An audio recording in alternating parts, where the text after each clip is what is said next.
Yo, what is up, guys? Methods here, bring you another video. In today's video, I have a 42-17 on Hardpoint Yemen versus Team Unite. They're a really good team. Spacely, Huddle, Slack, and I believe they were either using a fill-in killer or running with him. I'm not sure. Their actual teammate is Bobby, unless something happened that I don't know about. But as you see in the title, we have a few things to talk about today. One being the sewer roster change. I kind of want to say why we did it and, you know, tie up some loose ends here.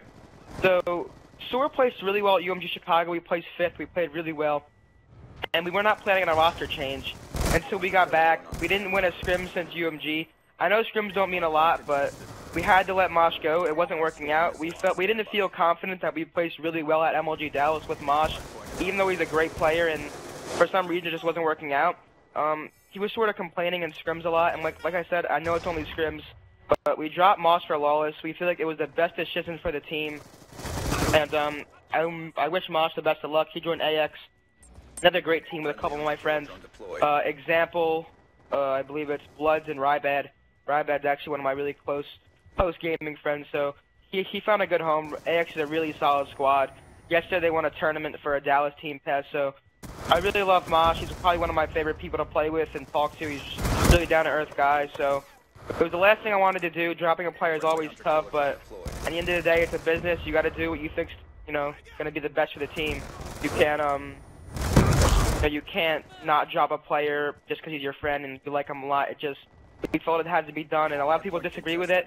And to be honest, we won't know if it was a bad decision until we actually play on land. But Lawless is a monster, and we feel like we'll, you know, be really good with Lawless, considering his S&D game is really good as well. And we sort of lacked S&D game with Mosh. And I think that me and Lawless together in Search and Destroy will be sort of like the dynamic duo. So yeah, the sewer roster change. That's what happened. It's now me, Funk, Fluff, and Lawless. So I will link Lawless's Twitter in the description. Make sure to drop him a follow. Really good player. You know, definitely planning on placing top 8 easily at Dallas, but you know, it's not going to come without practice. So we're going to be grinding every day, making sure we get our practice in and stuff. So yeah, that's it for the team change. Next, what I want to talk about, I want to talk about sort of how I've seen like a lot of people, you know, roasting each other on Twitter lately and causing drama, and I feel like a lot of these players are doing it for no reason, and it's really fucked up actually. I used to do it a lot. That's why you could say I'm hypocritical for this, but you can't you know, you really can't do that. That's something that you got to stay away from if you're trying to, you know, keep a professional, you know, title in the community. If you're trying to look professional and place well and have respect for your team. So I think there's been like a lot of turmoil in the community, and especially for events, that's the last thing you want to do is worrying about somebody talking shit to you at an event. And for the people that actually want to fight over roasting on Twitter, dude, that's why it's got to stop. You can't cause stupid shit like that over Twitter. And don't get me wrong, I used to do it all the time. That's why I probably sound like an idiot saying this, but I have been seeing a lot of it, and it's really got to, you know, chill out. And yeah, so that's another topic. And that's sort of all I really want to talk about. The team change. Yeah, MLG Dallas. It was actually announced from MLG March 15th to 17th. So we're really looking forward to that. We're most likely gonna have everything paid for, so that's gonna be pretty sick. Probably my first event where I really don't need to pay much besides food, stuff like that. So it's gonna be really sick going MLG Dallas. Like I said, we're really confident. Ego released the top 16 teams list the other day, and I think we were 9th. But it was a pretty good list. But I feel like we're a little better than some of those teams on LAN, rather showing at UMG. But you know, that's something we will find out soon. And look at this 3-piece Hellstorm. What a quality Hellstorm! Right near the window. So now going for the rest of the video, that's all I really want to talk about. Guys, I'm a little sick again. I have a cold, so I'm probably talking really fast, and I sound a little sick. So I'm really sorry, but hopefully you guys can understand what I'm saying. The rest of the video, I just want to do a play-by-play, and if you pull up the scoreboard right now, I'm sitting at 26-5, which is pretty great. So right now, I'm just anchoring. I'm sitting up top treehouse, holding it, go spawn down low if we actually push up top, so that's what we're trying to do. And this hill, as well as church, is sort of hard to break, as well as the middle one. To be honest, this map is sort of the luck of the draw. It's whoever can set up first, because on this map, there's a lot of easy cuts. For example, the one in church, there's one door in the hop-up. So if you really wanted to, you could have 3 in there or 2 in there, and 1 watching the stairs, 1 watching the hop-up. So it's like a really sort of easy map to get cuts. The only thing that sort of breaks,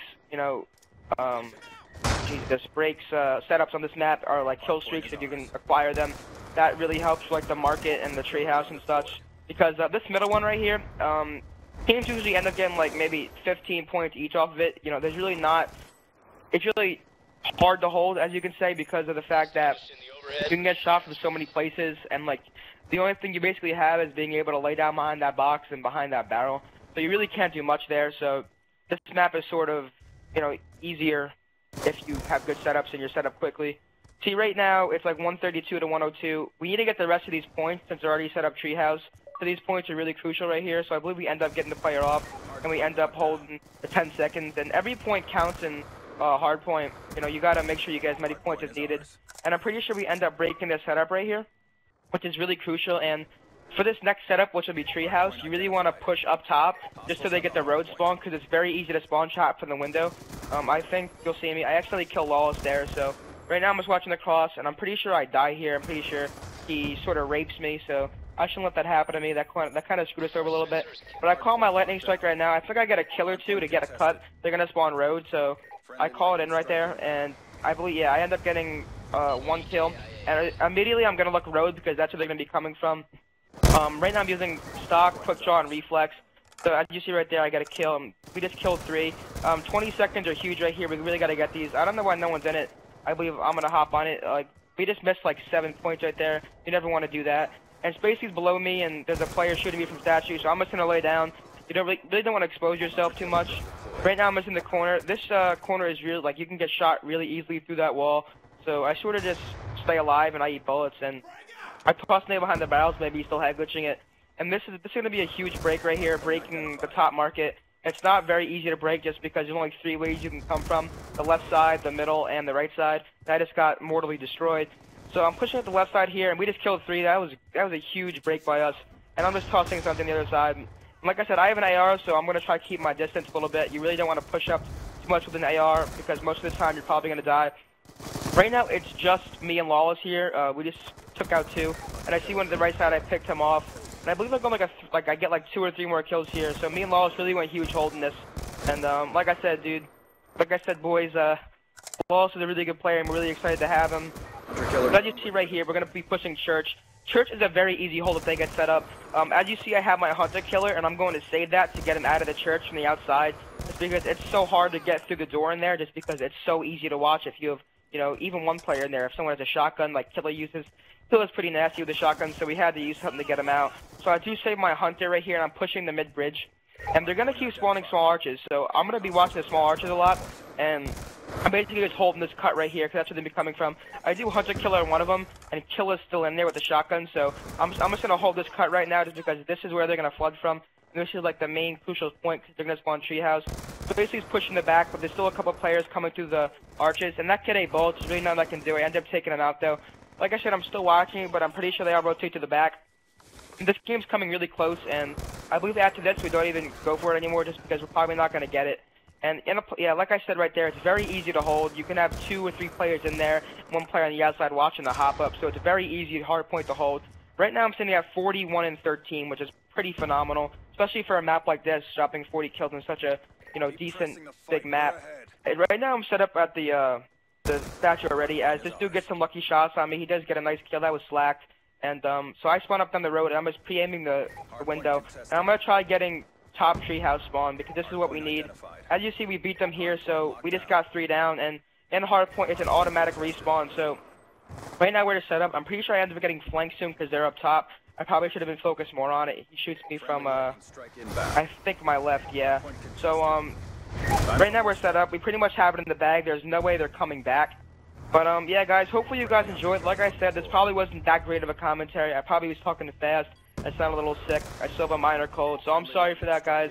And I'm going to try getting really active again. I know I always say this, and I'm really sorry, but I really need to hop on that. But thank you guys for watching. If you enjoyed, make sure to drop a like, comment, and subscribe. I end up going 40, 42, and 17, so pretty beast gameplay against Pro Team Unite. So yeah, guys. Methods. I'm out. Peace. Job done.